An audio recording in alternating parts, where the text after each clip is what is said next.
Hello दोस्तों, नमस्कार। स्वागत है आप सभी का अपने YouTube channel Avinash sir GS वाला में। दोस्तों, हम लोग इस समय इंडियन पॉलिटी अर्थात भारतीय राज व्यवस्था में अनुच्छेद पढ़ रहे हैं। दोस्तों, मैंने आप लोगों को 1 से लेकर के और 81 तक के अनुच्छेद आपको पढ़ा दिए हैं, बता दिए हैं। दोस्तों, आज हम कुछ उन अनुच्छेदों के बारे में बात करेंगे जो अनुच्छेद के अंदर से क्वेश्चन पूछे जाते हैं। जैसे अनुच्छेद 53(1), 53(2), अनुच्छेद 56(1), 56(2), 56(1) का क, 56(1) का ख और ग। तो दोस्तों, हम लोग अनुच्छेदों के अंदर घुस करके आज पढ़ने वाले हैं कि अनुच्छेद के किस भाग में क्या कहा गया है। दोस्तों, महत्वपूर्ण वीडियो होगा, तो बहुत ही शानदार तरीके से वीडियो देखिएगा, बहुत ही अच्छे से आपको समझ में आ जाएगा। दोस्तों, मैंने आप लोगों को अपना पिछला वीडियो जो है ट्रिक के माध्यम से बताया था, राष्ट्रपति का, उपराष्ट्रपति का और राष्ट्रपति से संबंधित कुछ और महत्वपूर्ण अनुच्छेदों को। दोस्तों, मैंने आप लोगों को राष्ट्रपति का ट्रिक बताया था। 52 पप्पे पत्ते में Q के लिए COI रिक्त है। और उपराष्ट्रपति के लिए मैंने आप लोगों को ट्रिक बताया था, 63 नंबर का DP रोज लगाओ पेट पर रियो के। और मैंने कल का जो ट्रिक बताया था उसमें आप लोगों को बताया था, अचानक 71 SP ने अपने PA से कहा कि मैगी के कार्य का संचालन DPM से करा दो, मैं तुम्हें पार्ले जी बिस्कुट दूंगा। तो दोस्तों, आपको अच्छे से समझ में आ गया होगा। तो आइए हम लोग आज के वीडियो की शुरुआत करते हैं। दोस्तों, अनुच्छेद 53 में कहा गया है, संघ की कार्यपालिका शक्ति अर्थात संघ की कार्यपालिका शक्ति राष्ट्रपति में निहित है। संघ की कार्यपालिका शक्ति राष्ट्रपति में निहित है और संघ की वास्तविक कार्यपालिका शक्ति प्रधानमंत्री में निहित है। दोस्तों, तो डायरेक्ट अगर क्वेश्चन पूछ दिया जाए कि संघ की कार्यपालिका शक्ति किस अनुच्छेद में निहित है, अनुच्छेद 53 में। और जब क्वेश्चन पूछ दे कि संघ की समस्त कार्यपालिका शक्ति राष्ट्रपति में निहित होगी, इस शक्ति का प्रयोग वह संविधान के अनुसार स्वयं या अपने अधीनस्थ होगा। यहाँ पे अधीनस्थ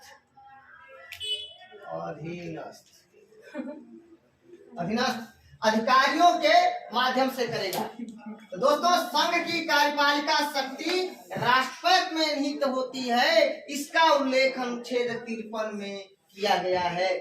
और संघ की कार्यपालिका शक्ति राष्ट्रपति में निहित है और वह इस शक्ति का प्रयोग स्वयं या अपने अधीनस्थ अधिकारियों के माध्यम से करता है, इसका उल्लेख संविधान के अनुच्छेद 53(1) में कहा गया है। ध्यान रखिएगा, राष्ट्रपति महोदय अपने कार्यपालिका शक्ति का प्रयोग स्वयं या अपने अधीनस्थ अधिकारियों के माध्यम से प्रयोग करते हैं, इसका उल्लेख अनुच्छेद 53(1) में किया गया है। तो ध्यान रखिएगा, संघ की समस्त कार्यपालिका शक्ति राष्ट्रपति में निहित होगी। इस शक्ति का प्रयोग वह संविधान के अनुसार स्वयं या अपने अधीनस्थ अधिकारियों के माध्यम से करेगा, इसका उल्लेख अनुच्छेद 53(1) में किया गया है। अनुच्छेद 53(2) क्या कहता है? संघ के रक्षा बलों अर्थात तीनों सेनाओं, जल सेना, थल सेना और वायु सेना, तीनों सेनाओं का कमांडर इन चीफ या तीनों सेनाओं का सर्वोच्च या तीनों सेनाओं का सेनापति कौन होता है? तो राष्ट्रपति होता है। इसका उल्लेख संविधान के अनुच्छेद 53(2) में किया गया है। तो ध्यान रखिएगा, क्वेश्चन जब आपसे पूछा जाए कि संघ के सर्वोच्च तीनों बलों का कमांडर इन चीफ कौन होता है? तो राष्ट्रपति। जब आपसे क्वेश्चन पूछा जाए तीनों सेनाओं का कमांडर इन चीफ कौन होता है? तो राष्ट्रपति। तीनों सेनाओं का सर्वोच्च कौन होता है? तो राष्ट्रपति।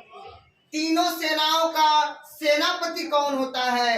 राष्ट्रपति। तीनों सेनाओं का सेनापति राष्ट्रपति होता है। इसका उल्लेख संविधान के किस अनुच्छेद में है? तो 53 में है, और 53 के भाग 2 में है, याद रखिएगा। और याद रखिएगा दूसरे नंबर पे जो है तीनों सेनाओं का कमांडर इन चीफ यानी राष्ट्रपति के बाद दूसरे नंबर पे सीडीएस होता है। सीडीएस होता है, और भारत के पहले सीडीएस बिपिन रावत थे। भारत के पहले सीडीएस कौन थे? बिपिन रावत थे, याद रखिएगा। तो संघ के रक्षा बलों अर्थात तीनों सेनाओं का कमांडर इन चीफ अर्थात सर्वोच्च अर्थात सेनापति राष्ट्रपति होता है। इसका उल्लेख अनुच्छेद 53(2) में किया गया है। आगे अनुच्छेद 54 निर्वाचक मंडल। राष्ट्रपति का निर्वाचक मंडल अर्थात राष्ट्रपति का निर्वाचन का उल्लेख अनुच्छेद 54 में किया गया है। अब देखिए राष्ट्रपति के निर्वाचक मंडल का उल्लेख अनुच्छेद 54 में किया गया है। निर्वाचक मंडल में कौन कौन शामिल होते हैं? तो संसद के दोनों सदनों के सभी निर्वाचित सदस्य और सभी राज्यों के विधान सभाओं के सभी निर्वाचित सदस्य और दिल्ली और पांडिचेरी संघ शासित प्रदेशों के निर्वाचित विधानसभा के सदस्य। दोस्तों याद रखिएगा,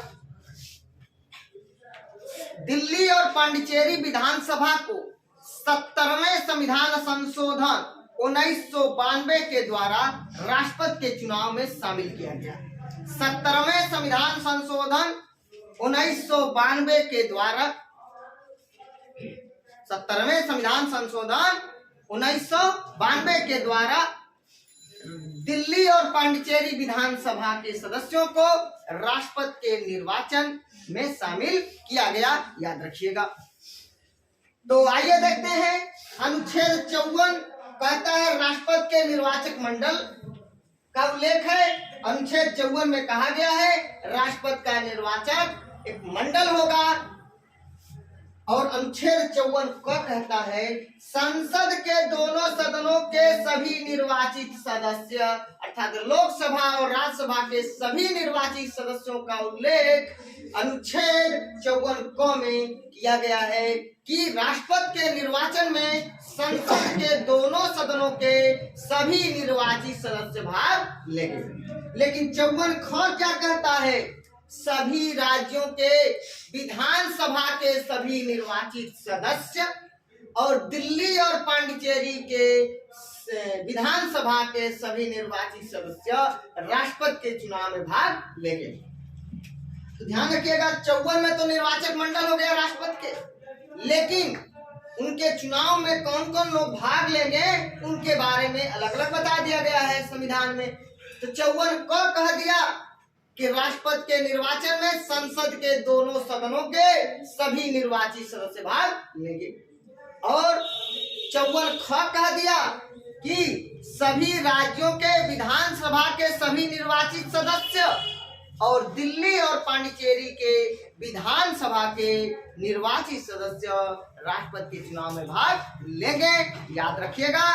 तो आपको अनुच्छेद 54, 54 क और 54 ख समझ में आ गया होगा। देखिए 54 क में संसद के दोनों सदनों के सभी निर्वाचित सदस्य, 54 ख में सभी राज्यों की विधानसभाओं के सभी निर्वाचित सदस्य और दिल्ली तथा पांडिचेरी अर्थात पुडुचेरी विधानसभाओं के सभी निर्वाचित सदस्य भाग लेते हैं राष्ट्रपति के निर्वाचन में। ये विधानसभा लिखा गया है, याद रखिएगा, ये ध्यान रखिएगा, विधानसभा लिखा गया है। तो दिल्ली तथा पांडिचेरी अर्थात दिल्ली तथा पांडिचेरी अर्थात पुडुचेरी विधानसभा के सभी निर्वाचित सदस्य राष्ट्रपति के निर्वाचन में भाग लेते हैं। दोस्तों आगे बढ़ते हैं। अनुच्छेद 55। अनुच्छेद 55 में राष्ट्रपति के चुनाव की प्रक्रिया के बारे में बताया गया है। गुप्त मतदान के द्वारा, आनुपातिक प्रतिनिधित्व प्रणाली के द्वारा, एकल संक्रमणीय मत पद्धति के द्वारा राष्ट्रपति का चुनाव किया जाता है। तो अनुच्छेद 55 में राष्ट्रपति के चुनाव की प्रक्रिया है, राष्ट्रपति के चुनाव की रीति है। लेकिन अगर जो क्वेश्चन कह दे कि राष्ट्रपति के चुनाव की प्रक्रिया का उल्लेख संविधान के किस अनुच्छेद में है, तो अनुच्छेद 55(3) अगर ऑप्शन में रहेगा तो यही सही है। सामान्य तौर पर 55 है, लेकिन अगर क्वेश्चन अंदर घुस करके पूछ देगा तो 55(3).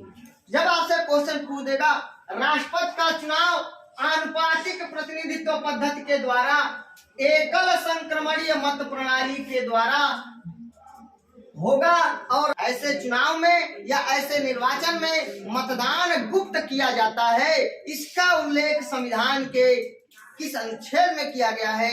55(3) में किया गया है।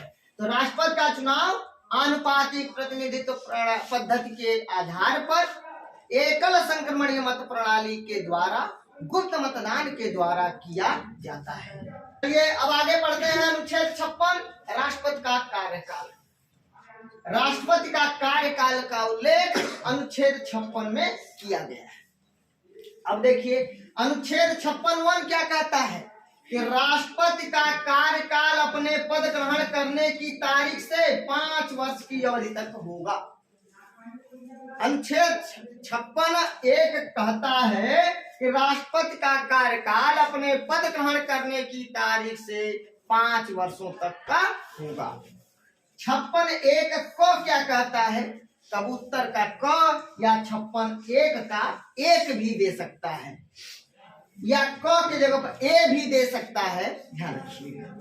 तो अनुच्छेद 56(1) का क कहता है राष्ट्रपति उपराष्ट्रपति को संबोधित अपने हस्ताक्षर सहित लेख द्वारा त्याग पत्र देंगे। अर्थात राष्ट्रपति महोदय अपना त्याग पत्र उपराष्ट्रपति को देंगे, वो भी लिखित में देंगे और हस्ताक्षर सहित देंगे। अर्थात हस्ताक्षर करके लिखित में उपराष्ट्रपति को संबोधित करके और अपना त्याग पत्र दे देंगे। लिखेंगे, लेटर जो टाइप करेंगे उसमें लिखवाएंगे माननीय उपराष्ट्रपति महोदय, और उसके बाद अपना त्याग पत्र का लेटर टाइप करा करके नीचे अपना हस्ताक्षर करेंगे, उसके बाद उसको सौंपेंगे। ध्यान रखिएगा, राष्ट्रपति और उपराष्ट्रपति का त्याग पत्र व्यक्ति विशेष को नहीं दिया जाता है, वह पद से दिया जाता है, पद से दिया जाता है और वह कार्यालय एक्सेप्ट कर लेता है। तो अनुच्छेद 56(1) का दिया कि राष्ट्रपति का कार्यकाल अपने पद ग्रहण करने की तारीख से लेकर 5 वर्षों तक का होगा, और 56(1) को कह दिया कि राष्ट्रपति उपराष्ट्रपति को संबोधित अपने हस्ताक्षर सहित लेख के द्वारा अपना त्याग पत्र देंगे।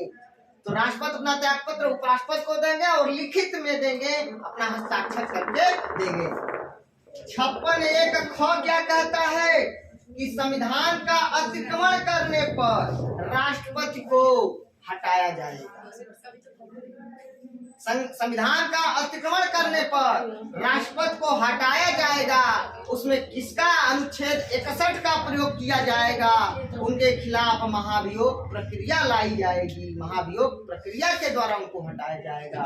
तो बस 56(1) ख कह दिया कि राष्ट्रपति महोदय अगर संविधान का अतिक्रमण करेंगे तो उनको कह दिया जाएगा, ये भाई आपके खिलाफ हम महाभियोग प्रक्रिया लाएंगे। बस इतना बस कह देंगे और राष्ट्रपति को हटाने की चर्चा वहीं से शुरू हो जाएगी। तो राष्ट्रपति को महाभियोग प्रक्रिया के तहत हटाने का जो चर्चा है कहाँ पे किया गया है? अनुच्छेद 56(1) के ख में किया गया है।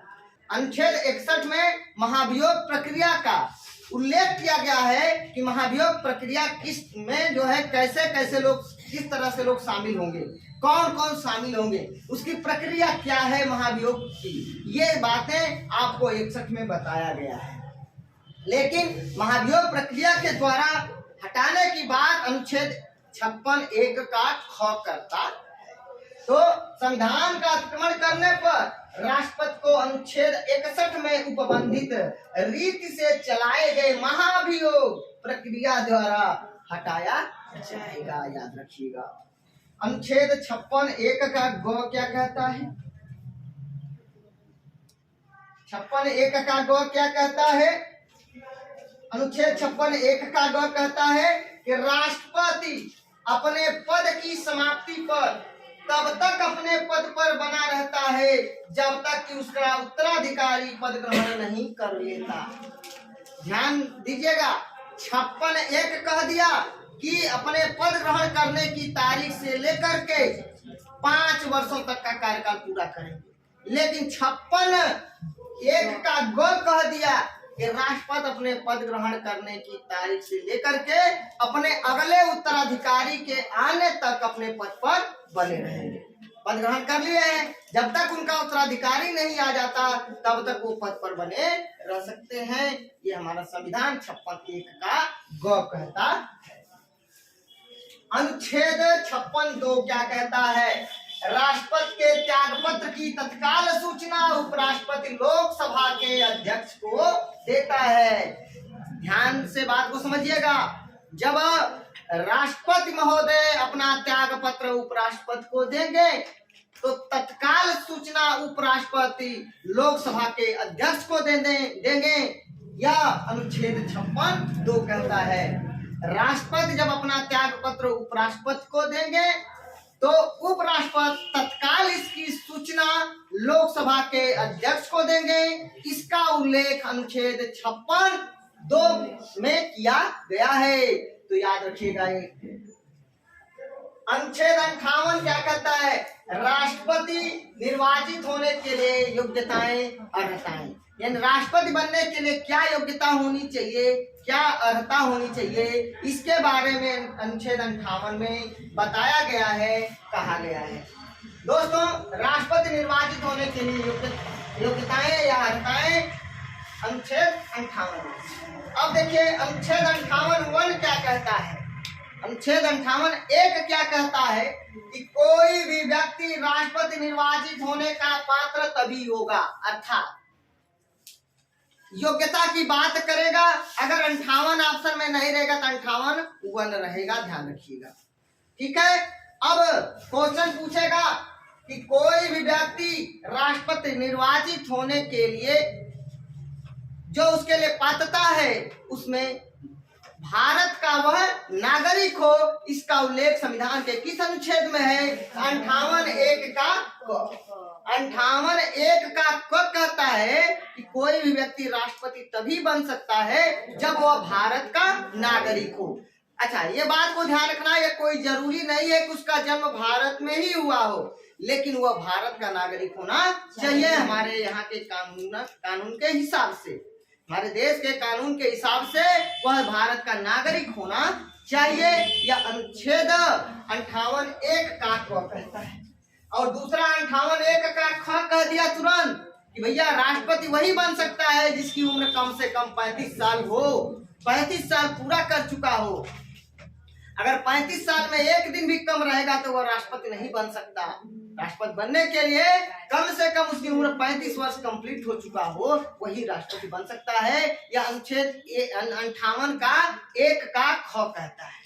अनुच्छेद 58(1) का ख कहता है कि कोई भी व्यक्ति राष्ट्रपति तभी बनेगा जब उसकी उम्र कम से कम 35 वर्ष पूरा हो चुका हो।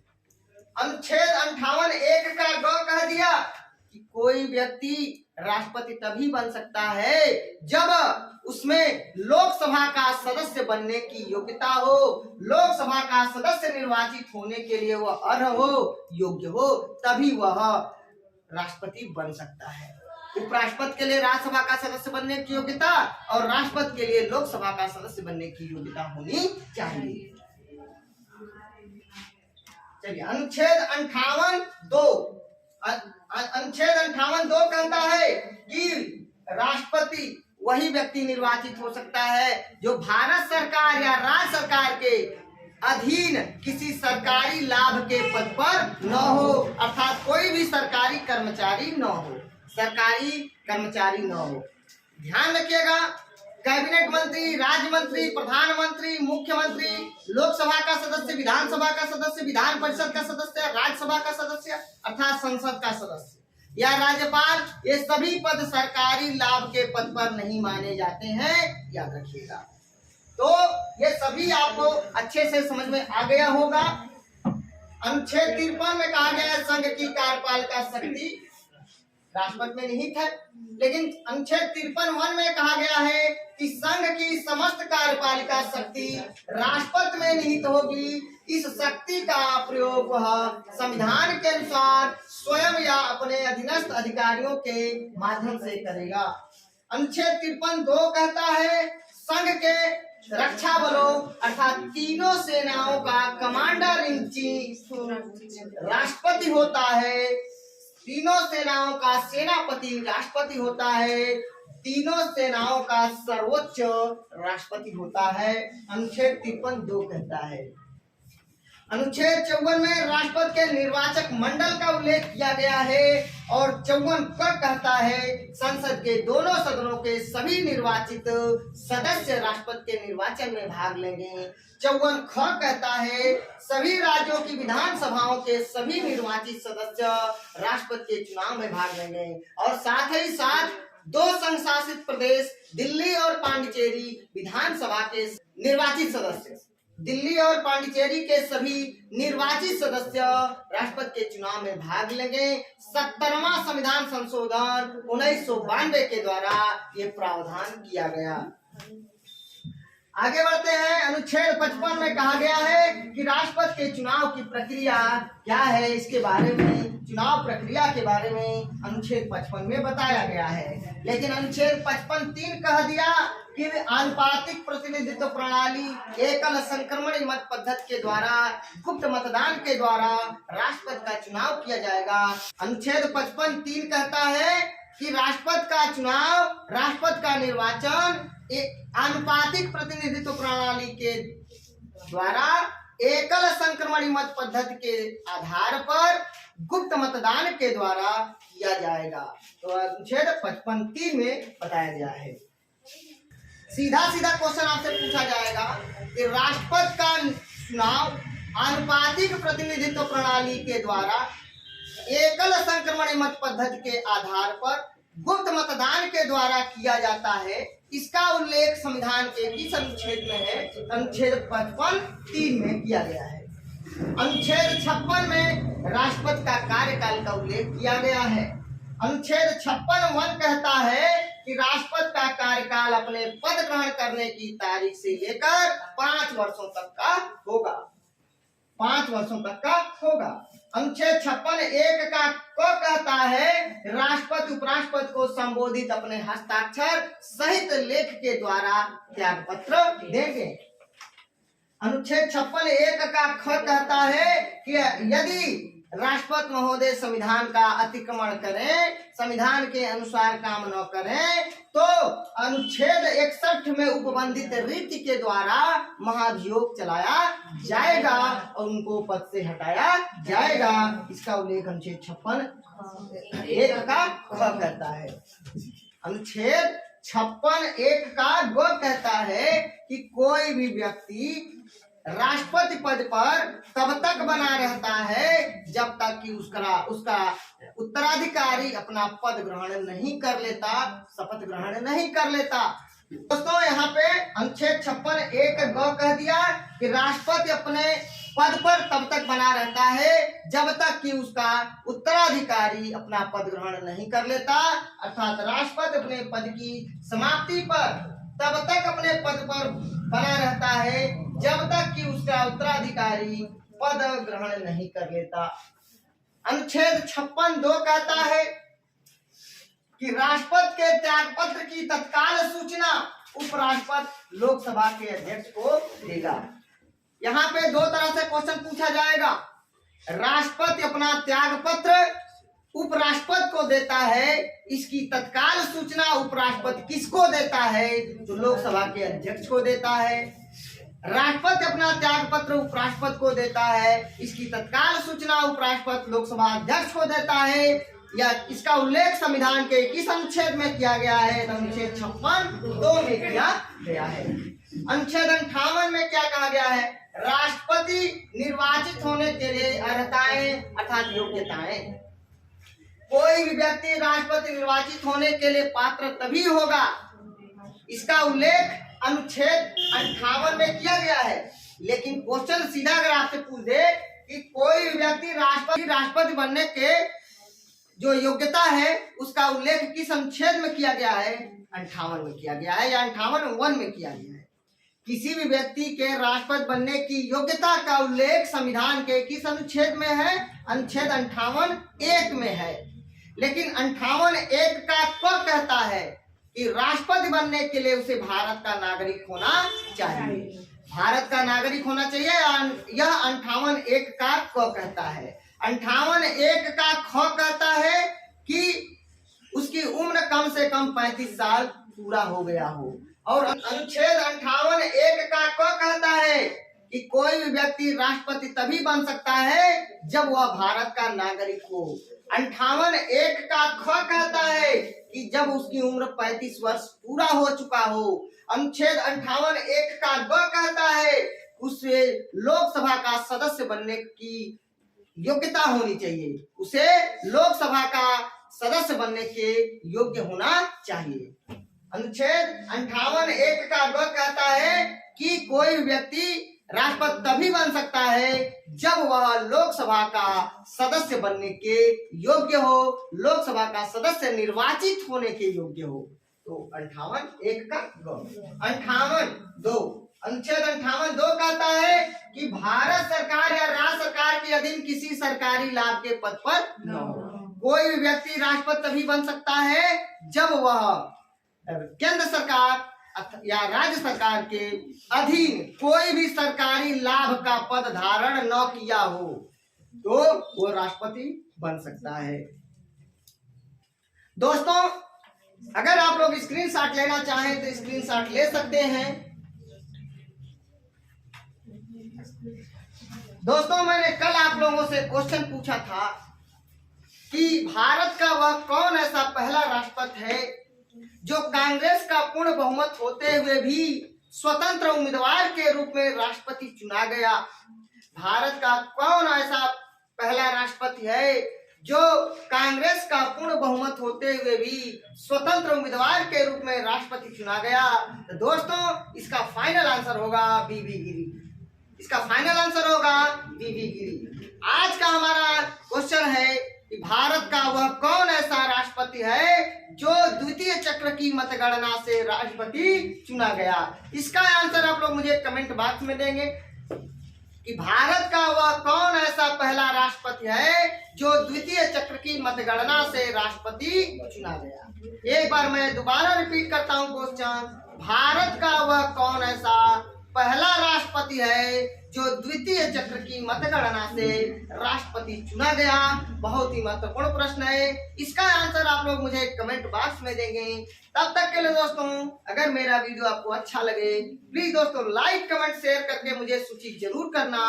और मेरे वीडियो में कोई भी कमी नजर आए तो आप लोग मुझे जरूर बताइएगा कमेंट करके, मैं उस पर ध्यान रखूंगा।